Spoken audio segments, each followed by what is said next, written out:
Hello! నమస్తే. బాగున్నారా? నేను బాగున్నాను.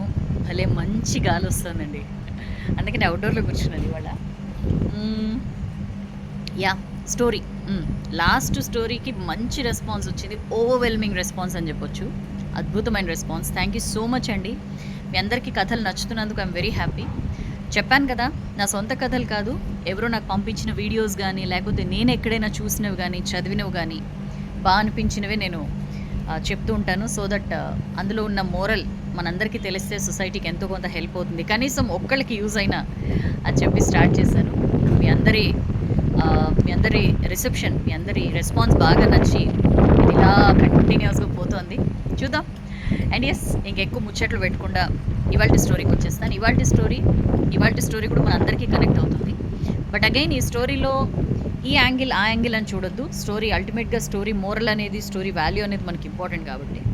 అనగనగా ఒక ఊళ్ళో ఒక ఒక పెద్ద గురువుగారు, ఒక రకంగా ఒక స్పిరిచ్యువల్, ఒక ఆధ్యాత్మిక గురువుగారు. అయితే ఆయన మొత్తం అంతా అక్కడ ఇక్కడ తిరిగి ఆశ్రమం, మామూలుగా ఒక ఆశ్రమం ఉంటుంది. ఆయన రెగ్యులర్ యాక్టివిటీస్‌తో పాటు ఆయనకేంటంటే ఎప్పటికైనా శ్రీకృష్ణుడిని చూడాలి, నా కృష్ణుడిని దర్శనం చేసుకోవాలి, నా కృష్ణుడు నాకు సాక్షాత్కరించాలి అని చెప్పి అనుకుంటూ ఉంటాడనమాట. అనుకుంటూ సరే గుళ్ళకి వెళ్తూ ఉంటాడు, లేకపోతే తపస్సు చేస్తూ ఉంటాడు, ధ్యానం చేస్తుంటాడు, ఇట్లా అన్నీ చేస్తూ ఉంటారు. అయినా అంటే ఇంకా బాగా ఏజ్ వస్తుంది. అయినా సరే ఇంకా ఆయనకి ఆయన కోరుకున్న ఆ పరమాత్ముని సాక్షాత్కారం లభించదనమాట, దొరకదు. సరే ఒకసారి ఏమవుతుందంటే ఆ ఊరికి ఒక ఒక వేటగాడు, మామూలుగా జంతువుల్ని దాన్ని వేటాడే వేటగాడు ఉంటాడు కదా! వేటగాడు అట్లా ఇట్లా తిరుగుతూ ఆ రోజు నైట్ బాగా ఎవరో చెప్తారనమాట. ఈ ఊళ్ళో కొంచెం అవతల ఒక పెద్ద అడవి ఉంది. అసలు అక్కడ దొరకని జంతువులుండవు, అక్కడ దొరకని మృగాలుండవు. నీకు మంచి వేటకి మంచి అవకాశం ఉంటుందని చెప్పంటే, సరే అతను తిరుగుతూ వస్తాడు. అక్కడికొచ్చిన తర్వాత బాగా చీకటయిపోతుంది. ఈ గురువుగారు ఉన్నారు గదా! ఈ గురువుగారి ఇంటికి దగ్గరలో ఉంటాడు. సరే వెళ్లి తలుపు కొడతాడనమాట. తలుపు కొట్టి ఎవరు ఆయన గురువుగారు తలుపు తీసి, "ఎవరు బాబు నువ్వు" అంటే చెప్తాడనమాట. "నేనిట్లా మొత్తం అంతా ఏం దాచుకోకుండా నేనిట్లా పెద్ద వేటగాడిని. నాకు చాలా ఇష్టం వేటాడడం అంటే. జంతువుల్ని వేటాడుతుంటాను. ఎవరో చెప్పారు ఇక్కడ పెద్ద అడవి ఉంది, అన్ని రకాల జంతువులు దొరుకుతాయంటే నేనొచ్చాను. ఇంతలోపు బాగా చీకటయిపోయింది. సరే ఎక్కడైనా ఆగి ఏదైనా తిందాం, మంచినీళ్ళు తాగుదాం, ఈ నైట్‌కి విశ్రాంతి తీసుకుందాం అని చెప్పి మీ ఇంటికొచ్చాను" అని చెప్పి అంటాడనమాట. అంటే "మీరెవరు" అని చెప్పి అడుగుతాడు. అంటే నేను ఒక గురువుగారిని, ఆధ్యాత్మిక గురువుని అని చెప్పంటే ఈయనకు అర్థం కాదనమాట. వేటగాడికి ఏమి అర్థం కాదు. బికాస్ ఆయన ఆయన వృత్తి, ఆయన లాంగ్వేజ్ వేరు, ఈయనది వేరు. సో ఈయన చెప్తాడనమాట. సరే ఎట్లా అర్థమయ్యేలా చెప్పాలని చెప్పి, ఒక రకంగా నేను వేటగాడినే, నేను వెతుకుతున్నాను అంటే, ఎవరి కోసం వెతుకుతున్నారు అంటే, ఒక ఆయన ఉన్నాడు, ఆయన కోసం వెతుకుతున్నాను అంటాడు. అంటే అవునా, ఎట్లుంటాడు చెప్పండి, నేను పట్టుకొస్తాను, నేను వేటాడుతూనే ఉంటా కదా అన్నీ అంటాడు. ఎంత అమాయకత్వం చూడండి. అనగానే ఏం చెప్తారని, ఈయనకి ఏం చెప్తే అర్థమవుతుంది అని చెప్పి మళ్ళీ గురుగారు ఆలోచించి, నిర్మలమైన ముఖం, చక్కటి శరీరం, తలపైన నెమలి పింఛం ఉంటుంది, చేతిలో బాసురి, చేతిలో ఫ్లూట్ ఉంటుంది అని ఇట్లా వర్ణిస్తాడనమాట. వర్ణించగానే ఆహా సరే నేను గుర్తుపెట్టుకుంటా, నేను రేపు వెళ్తాను కదా, ఖచ్చితంగా నేను ఈయన్ని పట్టుకొని గ్యారంటీ తీసుకొస్తాను. ఆ మాటలకి ఈయనకి చెప్తూనే గురుగారు విపరీతమైన భావోద్వేగానికి లోనవుతారనమాట. ఎందుకంటే అసలు నేను చచ్చిపోయే లోపల నా కృష్ణుడి దర్శనం దొరుకుతుందా దొరకదా అనే ఇదిలో ఉంటాడు ఆయన. అలా వర్ణించి చెప్తూ ఉంటే ఆయనకి తెలియకుండానే ఆయన కళ్ళనీళ్ళు వచ్చేస్తాయి. పాపం ఆ కళ్ళనీళ్ళు చూసిన ఇంత వేటగాడికి కూడా, అంటే అంత మామూలు జనరల్‌గా మనం వేటగాళ్ళు అంటే చాలా కఠిన హృదయంగా ఉంటారని చెప్పి అనుకుంటాం కదా! అలాంటి పర్సన్ కూడా, అతనికి కూడా కళ్ళమ్మట నీళ్ళొస్తాయి. "ఏం కాదు గురుగారు, మీరేం బాధపడకండి, నేను ఖచ్చితంగా తెస్తాను. మీరెవరి కోసం అయితే వెయిట్ చేస్తున్నారో ఆ పర్సన్‌ని తెచ్చి మీ ముందుంచుతాను. అప్పటిదాకా నేను పచ్చి మంచినీళ్ళు ముట్టను, పిసరంతా కూడా ఏమి తినను" అని చెప్పి అంటాడు. ఈ గురువుగారు నవ్వుకుంటా, అంటే విని చాలా ఇదిగా ఫీల్ అవుతారు కానీ లోపల ఏంటి పాపం ఇతను ఇట్లా అని చెప్పి అనుకుని సరే వదిలేస్తారు. ఇంకా అప్పుడే బయలుదేరిపోతాడు ఇతను వేటగాడు. నేను తీసుకొస్తా అని చెప్పి అన్నాడు కదా! సరే వేటగాడు బయలుదేరిపోయి అడవిలో ఒక ప్లేస్ చూసుకొని, ఒక పెద్ద చెట్టు, ఆ చెట్టు ఎక్కి కింద ఒక వల లాంటిది పరిచి కూర్చుంటాడనమాట. ఎట్లన్నా సరే ఆ గురువుగారు ఎవరి కోసమైతే చూస్తున్నారో అతన్ని ఎట్లైనా సరే పట్టి తీసుకెళ్లాల్సిందే అని చెప్పి ఆ చెట్టు ఎక్కి కూర్చుంటాడు. పట్టు వదలని విక్రమార్కుడిలా కూర్చుంటాడు. ఒక రోజు అయిపోతుంది, 2 రోజులు అయిపోతుంది, 3 రోజులు, 4 రోజులు, అట్లా ఒక వారం రోజులు గడిచిపోతుంది. బిలీవ్ మీ, అతను ఏమి తినడు, తాగడు. అన్నాడు గదా! నేను మీరు అడిగిన వ్యక్తిని తెచ్చేంత వరకు పచ్చి మంచినీళ్ళు ముట్టను, ఏమి తిననని జెప్పి, ఆ మాటకి స్టిక్ ఆన్ అయ్యి ఉంటాడనమాట. ఇదంతా చూస్తూ ఉంటాడు పైనుంచి పరమాత్ముడు. ఏంటి ఇంత మొండోళ్ళలా ఉన్నాడు, ఏమైపోతదో ఇతనికి అని జెప్పి చూసి ఒక వారం అయిన తర్వాత ఇట్లా కాదు అని జెప్పి ఆయన బయలుదేరొస్తాడనమాట.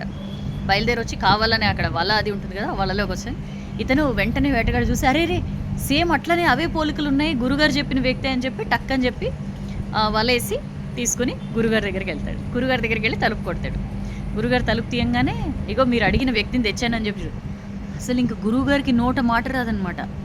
ఫస్ట్ థింగ్ ఏంటంటే ఆయన చాలా ఏదోలే ఇతనికి ఏదో అర్థం అవ్వాలని నేను అట్లా చెప్పినా, ఈయనకి దొరుకుతాడో పెడతాడో అది ఇది అని చెప్పి అనుకుని ఉంటాడు. బట్ అతను తెచ్చేసరికి ఇంకా స్పీచ్లెస్ అయిపోతారనమాట. గురువుగారు స్పీచ్లెస్ అయిపోయి వెంటనే శ్రీకృష్ణుడి కాళ్ళ మీద పడిపోయి నా జన్మ ధన్యమైపోయింది స్వామి, అయినా నేను ఇంతకాలం ఇన్ని రకాలుగా మీకోసం వెయిట్ చేశాను, మీకోసం నేను చేయని తపస్సు లేదు, అది లేదు, ఇది లేదు, పూజ లేదు, అయినా మీరెందుకు నాకెందుకు కనపడలేదు, మీరు ఈ వేటగాడికి ఎట్లా మీరు దొరికారు, అంటే అతని దగ్గరికి ఎలా వచ్చారు అని చెప్పి అడిగితే అప్పుడు నవ్వుతాడనమాట. కృష్ణుడు ఒక చిన్న నవ్వి చెప్తాడు, మీరు నా కోసం ధ్యానం చేశారు, తపస్సు చేశారు, అన్నీ చేసినా సరే ఎక్కడో ఒక మూల మీరు ఎక్కడో డైవర్షన్ అవుతుండే, ఎక్కడో డీవియేషన్ అయిపోతుండే, ఎక్కడో తెలియకుండానే మీకు వేరు విషయాలు మీ మైండ్లోకి వస్తుండే. బట్ వెరాజ్ ఇతను ఈ వేటగాడు అదే పనిగా చెట్టెక్కి కూర్చుని నేనేం తినను తాగను, నా అల్టిమేట్ ఎయిమ్ ఆయన తీసుకుపోవడమే అని చెప్పి అదొక్కటే అదే శ్వాసగా అదే ధ్యాసగా అతను ఫిక్స్ చేసుకుని కూర్చున్నాడు. తప్పలేదు ఇంక నాకు అతని భక్తికి తలొగ్గక తప్పలేదు.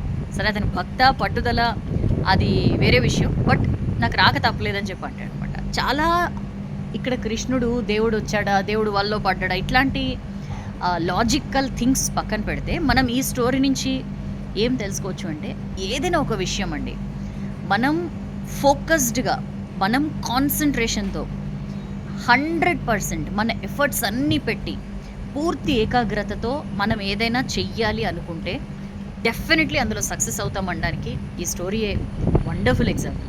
సరే ఇందులో దేవుణ్ణే అతను సాధించగలిగినప్పుడు మనం ఎన్నో విషయాలు, చాలా విషయాలు మనం అనుకుంటాం కదా, అరే నేను ఇది అనుకున్నాను ఎందుకు చేయలేకపోతున్నాను అంటే ఎక్కడో ప్రయత్న లోపం ఉంటుంది. మీరు అనుకున్నంత ఆ జోష్తో, లేకపోతే ఆ పర్ఫెక్షన్తో, లేకపోతే ఆ సిన్సియారిటీతో ఎక్కడో మీరు ఆచరించడంలో ఎక్కడో మిస్టేక్ అవుతుంది. అందుకనే చాలాసార్లు మనకి సక్సెస్ రాదు. సో ఈ చక్కటి స్టోరీలో మనం తెలుసుకున్నది ఏంటి అంటే, మనస వాచ కర్మణ ఏదైతే చేద్దాం అనుకుంటామో దాన్ని పర్ఫెక్ట్గా టార్గెట్ ఫిక్స్ చేసుకుని దాని వైపు ఎట్లాంటి డైవర్షన్స్ డీవియేషన్స్ లేకుండా దాని వైపు ఏకాగ్రతతో కమిట్మెంట్తో మనం కనుక వర్క్ చేస్తే డెఫినెట్లీ మనం సక్సెస్ అవుతాం. ఈ చక్కటి స్టోరీ నాకైతే భలే నచ్చింది. మీకు కూడా నచ్చింది అనుకుంటున్నాను. నచ్చితే లైక్ చేయండి, బాగా నచ్చితే షేర్ చేయండి, మీకు నచ్చకపోయినా షేర్ చేయండి, ఎందుకంటే మీకు కాకపోయినా మీ ఫ్రెండ్ సర్కిల్లో ఎవరో ఒకరికి నచ్చుతుంది. అండ్ నిజంగానే సక్సెస్ రాలేదని బాధపడే వాళ్ళకి ఇలాంటి స్టోరీస్ నిజంగా కనువిప్పు. చూద్దాం మీకు కూడా ఇలాంటి ఎక్స్పీరియన్సెస్ ఉన్నాయా? అవును సౌజన్య, నేను కూడా ఏదో ఒక ఆస్పెక్ట్లో, ఒక విషయంలో ఇట్లా నేను చేశాను, నేను సక్సెస్ అయ్యాను, లేదా నేను ఫెయిల్ అయ్యాను, ఇట్లాంటి ఏమున్నా మీకు సంబంధించిన ఇష్యూస్ షేర్ చేసుకోండి కింద కామెంట్ సెక్షన్లో. డెఫినెట్లీ నేను చదువుతాను. I would love to know. And yes, ఇది ఒక ఇంట్రోస్పెక్షన్ కూడా. మీరు ఎక్కడైనా ఏదైనా సాధించలేకపోతుంటే ఒక్కసారి కూర్చుని స్థిమితంగా ఆలోచించండి. ఎక్కడైనా నేను ప్రయత్న లోపం ఉందా, నేను 100% ఇవ్వలేకపోతున్నానా అని. డెఫినెట్లీ సక్సెస్ అవుతారు. ఓకేనా? నెక్స్ట్ వీడియోలో మళ్ళీ కలుద్దాం. This is your Soujanya. Bye.